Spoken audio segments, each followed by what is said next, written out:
और रायपुर से खबर, जहां सीएम विष्णुदेव साय के दिन भर के कार्यक्रम 10 बजे नए विधानसभा जाएंगे सीएम साय।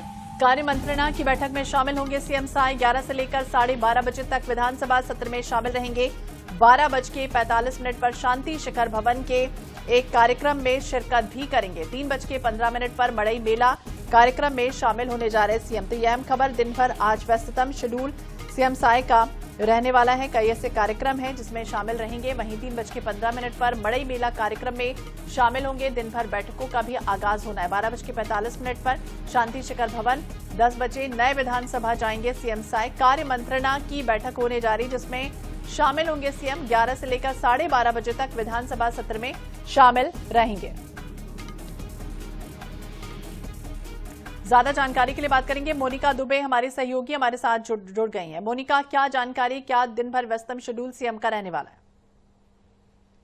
जी बिल्कुल, देखिए सीएम विष्णुदेव साय आज रायपुर दौरा ही है और राजधानी रायपुर में ही मुख्यमंत्री साय रहने वाले हैं, जहां एक और आज से विधानसभा की शुरुआत है। ऐसे में 10 बजे नए विधानसभा जाएंगे मुख्यमंत्री साय। कार्य मंत्रणा की बैठक वहां पर है और कार्य मंत्रणा की बैठक में शामिल होंगे।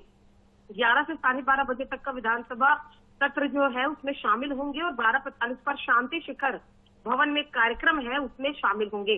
इसके अलावा अगर बात कर ले जाए विधानसभा के अलावा, तो 3 बजे मड़ई मेला जो कार्यक्रम आयोजित है राजधानी रायपुर में, उसमें शामिल होंगे।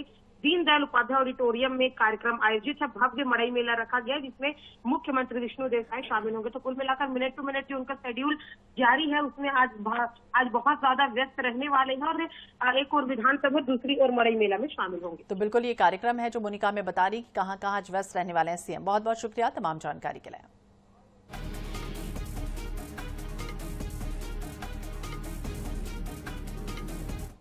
दतिया में रेत माफिया की दबंगई का एक खौफनाक मामला सामने आया। बड़ौन कला के पास रेत परिवहन को लेकर विवाद हुआ, हिंसक झड़प में बदल गया। दबंगों ने ट्रैक्टर ट्रॉली रोकी और पहले गाली गलौज की, फिर जान से मारने की नियत से ताबड़तोड़ फायरिंग की गई। फायरिंग में ट्रैक्टर ट्रॉली और पास खड़े लोडर के टायर गोलियों से छलनी हो गए। हालांकि लोग बाल बाल बच गए। पुलिस ने आधा दर्जन आरोपियों के खिलाफ मामला दर्ज किया और फरार बदमाशों की तलाश जारी है। पीड़ितों का आरोप है कि हमलावरों ने न केवल फायरिंग की बल्कि मारपीट कर नकदी भी लूट ली।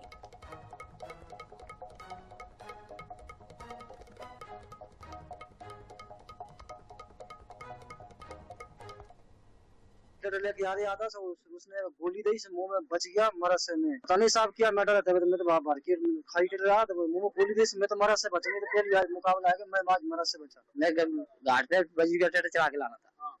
जैसे 6-7 लोग गए, एक जने को मैं जानता हूँ, गोरा का गोलू रावत है। मामला कुछ नहीं, मैंने कुछ नहीं पूछा, जाकर सीधे मारपीट करी मैंने। ये मुझे पता नहीं क्या विवाद था क्या नहीं, मैं तो वहाँ लोड़ा चला था। खदान है, वहाँ पे ट्रैक्टर निकलने विवाद को लेकर विवाद हुआ है, जिसपे FIR कर ली गई है। 6 लोगों के खिलाफ पकड़बंदीबद्ध कर लिया गया है।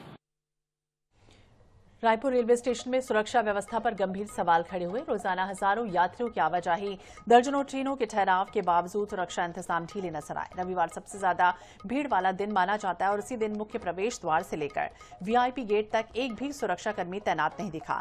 प्रवेश द्वार पर लगी बैगेज स्कैनर मशीन का भी उपयोग नहीं हुआ। प्रदेश के सबसे व्यस्त स्टेशनों में शुमार इस स्टेशन पर ऐसी लापरवाही किसी बड़े खतरे को न्योता दे सकती है। देखिए, सवाल ये भी है, यदि कोई अप्रिय घटना होती है तो फिर आखिरकार इसकी जिम्मेदारी कौन लेगा?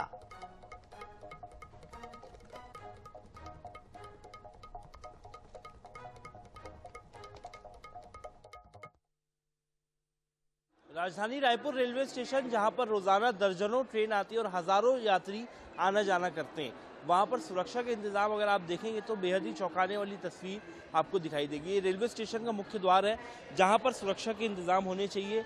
बैगेज स्कैनर लगाया गया, लेकिन ना ही यहाँ पे कोई RPF का सुरक्षाकर्मी दिखाई दे रहा है, ना ही कोई TT टिकट चेकर दिखाई दे रहा है। यानी कि किसी के पास प्लेटफॉर्म का टिकट हो चाहे ना हो, या फिर जिस ट्रेन में वो सफ़र कर रहा है उसका भी टिकट हो ना हो, इसे देखने के लिए यहाँ पर कोई भी जिम्मेदार मौजूद नहीं है। तस्वीरें आप देख रहे हैं, मुख्य द्वार है, हज़ारों लोग यहाँ पर आना जाना करते हैं। जो भी अंदर जाता है उनको यहाँ पर अपना बैगेज स्कैन कराना होता है, लेकिन जो सुरक्षा के इंतज़ाम है वो चौंकाने वाली तस्वीर है कि रेलवे स्टेशन, जहाँ पर रोज़ाना हज़ारों लोग आना जाना करते हैं, हज़ारों लोग यहाँ पर रायपुर रेलवे स्टेशन से आवागमन करते हैं। रोज़ाना की अगर बात करें तो 20,000 से ज़्यादा लोग जो है रायपुर रेलवे स्टेशन पर आते और जाते हैं।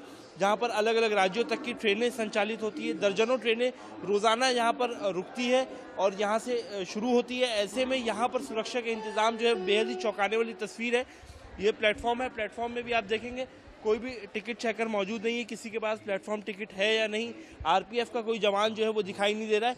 इसी प्रकार से कहीं ना कहीं जो यात्रियों की सुरक्षा है वो भगवान भरोसे दिखाई दे रही है, क्योंकि भले ही बैगेज स्कैनर लगाए गए, मेटल डिटेक्टर्स लगाए गए, लेकिन कोई सुरक्षा का जवान जो है वो सूद लेने के लिए मुख्य द्वार पर ही कोई भी दिखाई नहीं दे रहा है। और रविवार का दिन है, ऐसे में सबसे ज़्यादा भीड़ जो है रेलवे स्टेशन पर होती है, बावजूद इसके सुरक्षा के इंतजाम नहीं दिखाई दे रहे हैं। कैमरा पर्सन मलकीत सिंह के साथ मोहम्मद सैन, आरिश 24/7।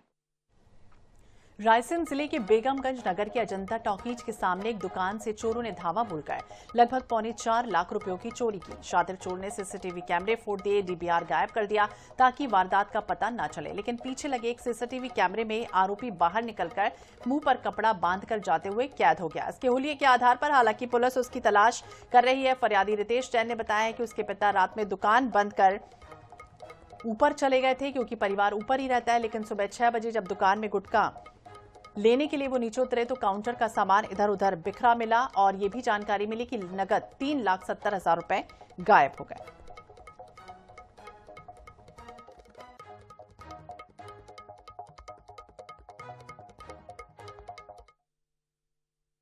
सुबह रात में 10:30 बजे हम लोग दुकान बंद करके ऊपर गए, उसके बाद हम लोग नीचे नहीं आते। फिर सुबह पापा आए सुबह 6 बजे, तो उन्होंने देखा कि दराजे वगैरह बिखरी पड़ी थी। तो वो पेमेंट था हमारा 3,70,000 रुपये, जो कि हमें कहीं किसी पार्टी को खुरई में देना था। तो फिर हम लोगों ने थाने में जाके उसकी एंट्री है मतलब रिपोर्ट कराई और उसके बाद कार्रवाई चल रही है, लेकिन अभी तक कोई सुराग नहीं मिला। छिंदवाड़ा में रविवार को राजनीतिक माहौल उस समय अचानक गर्मा गया जब भारतीय जनता पार्टी और भारतीय राष्ट्रीय कांग्रेस के कार्यकर्ता सड़क पर आमने सामने आ गए। विरोध प्रदर्शन हुआ। इस दौरान हालात इतने बिगड़े कि भाजपा कार्यकर्ताओं ने पुलिस के लगाए 3 बैरिकेड तोड़ दिए और सीधे कांग्रेस कार्यालय के सामने पहुंच गए। प्रदर्शन के मद्देनजर प्रशासन ने पहले से ही बैरिकेडिंग की थी, लेकिन भीड़ के बढ़ते दबाव के चलते बैरिकेड काम नहीं आया। इधर कांग्रेस कार्यालय के बाहर पहले से मौजूद बड़ी संख्या में कार्यकर्ताओं ने भाजपा के विरोध का जवाब दिया। दोनों पक्षों के बीच नोकझोंक हुई, आरोप प्रत्यारोप के बीच नारेबाजी हुई और कुछ ही देर के लिए स्थिति तनावपूर्ण के साथ साथ टकराव में बदल गई। इस दौरान भाजपा कार्यकर्ताओं ने कांग्रेस नेता राहुल गांधी का पुतला दहन कर दिया। इसके जवाब में कांग्रेस ने पीएम का पुतला फूका तो वहीं स्थिति और बिगड़ी। पुलिस ने तत्काल हस्तक्षेप किया और दोनों पक्षों को अलग करने के लिए भीड़ को कंट्रोल किया गया। घटना के बाद कांग्रेस कार्यकर्ता कोतवाली थाने पहुंचे, कार्रवाई की मांग की गई। अधिकारियों की समझाइश के बाद हालांकि मामला शांत हो गया।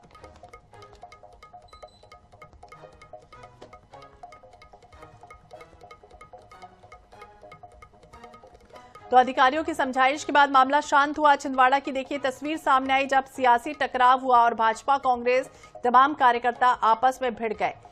बीजेपी ने राहुल गांधी का पुतला तक दहन किया और कार्रवाई की मांग को लेकर अब कांग्रेस ने घेराव किया थाने का। वहां पर तमाम जो कांग्रेसी कार्यकर्ता थे वो एकजुट हो गए, सड़कों पर बैठ गए, नारेबाजी होने लगी और प्रदर्शन करते हुए नजर आए। सियासी टकराव में इस तरह के हालात बने। हालांकि फिर इसके बाद पुलिस मौके पर पहुंची, समझाइश दी गई और फिर मामला शांत कराया गया। लेकिन पुलिस के दौरान भी देखिए झूमा झटकी के हालात जो है वो बनते रहे।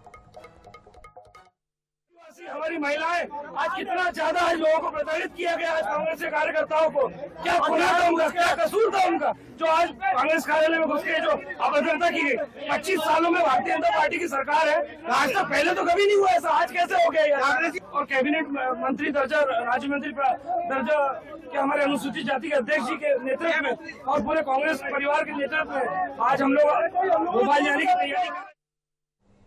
और इसी के साथ इस बुलेटिन में फिलहाल इतना ही। बाकी अपडेट्स के लिए आप देखते रहिए INH 24/7। नमस्कार।